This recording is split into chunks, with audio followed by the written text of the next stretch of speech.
की हाल चाल है जनाब? तुसीं देखते पे हो अपना देश पंजाब टीवी ते मैं तुहाडा मेज़बान मुहम्मद नदीम खरल। सब तो पहले अपने चैनल को करना है सब्सक्राइब ते बेल आइकन ते क्लिक करना है एक अच्छी नवीं वीडियो का नोटिफिकेशन हमेशा की तरह वीरा भरावां ते सज्जणां मिलता रहे। वीरां वास्ते जनाब नीली के बेहतरीन और अनमोल तोहफे हमेशा अपना देश पंजाब टीवी वीरां विखांदा है। अज भी जनाब वीरां वास्ते जनाब एक नीली का खूबसूरत दाना पूरी मंडी के विचों जनाब 2-4 मझां टॉप दियां ने, चड्डेबाज मझां ने और जनाब बरीक ने, उन्होंने विचों एक ये भी है। और वीरां नूं जनाब असीं शौक करवा रहे हैं, वीर शौक करनगे।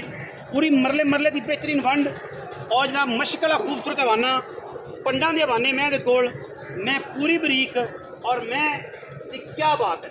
बाकी लैने देने मुकद्दर और इंशाअल्लाह अल्लाह के फजलो करम नाल वीर पूरी तसल्ली दे नाल मझ नूं रिव्यू करनगे।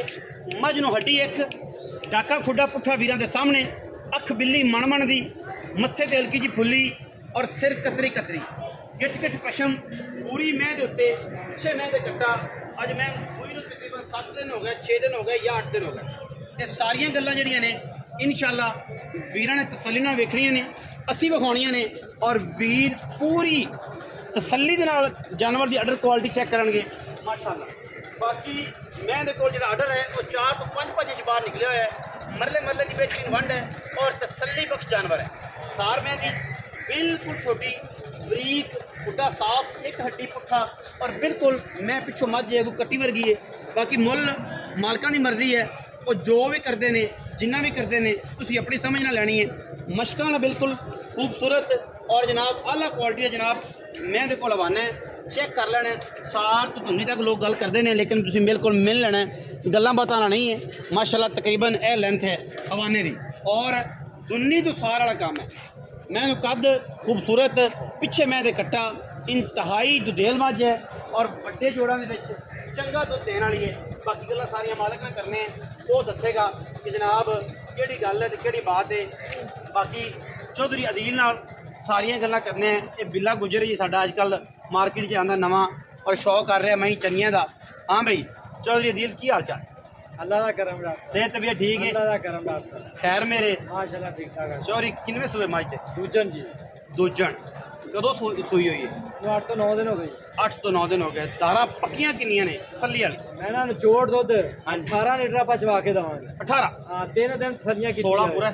16 की 18 लीटर मैं ना सारा कट्टर 18 16 चवा दी बड़ी गल। 18 चवांगे डॉक्टर साहब। तेरा 18 साडा 16 तुहाडा भी 16। तुसीं भी ज़हन रख के आना 16 का। ये 18 चवावे 20 चवावे जिन्ना भी तुसीं 16 ज़हन च रख के आना। अच्छा हुण ये दस के पैसे कितने? ऐसे डॉक्टर साहब मंडी ने 11-12 लाख मुल की है। ओए होए होए जुल्म नहीं करना, प्यार करना है यार, प्यार करना है।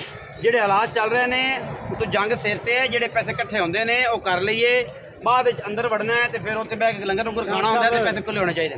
पक्की जेडी फाइनल मैं आप 9 लाख की ना करना यार, प्यार कर होर कर मंगा। 8.5 लाख की मैं फाइनल पक्की। बड़िया बड़िया छाला एक होर एडी छाल मार देना चोरी दिल राजी हो जाए। कोई होर कर प्यार पक्की पक्की कर पक्की पक्की दिल नाल मोरे नोट नहीं छुड़ना ना छड्डी मोड़ 7,80,000 रुपया खैर हो गई। आप ऑफर लातियां ऑफर इंशाल्लाह 7,80,000 च मोरे वाला भी नहीं छुड़ना। हां जी जेड़ा भी वीर कॉल करे गल नूं बिल्कुल बावर रख के करे क्योंकि ਅਸੀਂ ਦੁੱਧ ਇੰਨਾ ਨਾ ਦਵੇ ਆ ਜਾਂਦਾ ਕਿਰਾਏ ਦੀ ਆਪਣੀ ਵੇਖ ਲੈ ਚੋਰੀ इंशाल्लाह बेगा मैं कल नहीं ना चोण 16 किलो दुध 2 चुआइयां 3 चुआइयां करके 7,80,000 रुपया विच लाड़ प्यार अपने में समझ नहीं। फिर बखाओ मझ दियां गल्लां ने, बंदे ही करते हैं गल्लां, बंदे दी वड्डियां होंदियां ने, बंदे वड्डे नहीं होंदे। और जनाब ये सारियां चीज़ां ने मझ दी अडर क्वालिटी, मझ दी नस्ल के खानदान हर पासों मझ पूरी पूरी नीली दी और पूरी बलैती 7,80,000 रुपया है। जेड़े भी उन्हें समझ आवे वो जनाब करना करे राबता, जेड़े नूं समझ ना आए वो जनाब ना करे। सानू किसी किस्म का कोई ऐब नहीं, कोई वैल नहीं। बाकी ये बुलबुल का बच्चा है जी, अल्लाह के फजलो करम नाल इंशाअल्लाह ये किसी किस्म का कोई ऐब नहीं। मैं अगे भी दस्या हुण भी दस्या, छट्टा होवे, फुआरा होवे, गंढ होवे, मरोड़ी होवे, मैं ये किसी किस्म का कोई फॉल्ट होवे बस जनाब ताबेदार। बाकी वीडियो अच्छी लगे वीडियो लाइक करना है, शेयर करना है, कमेंट करना है और जनाब अपना बहुत सारा ख्याल रखना है। पाकिस्तान जिंदाबाद, पाक आर्मी हमेशा।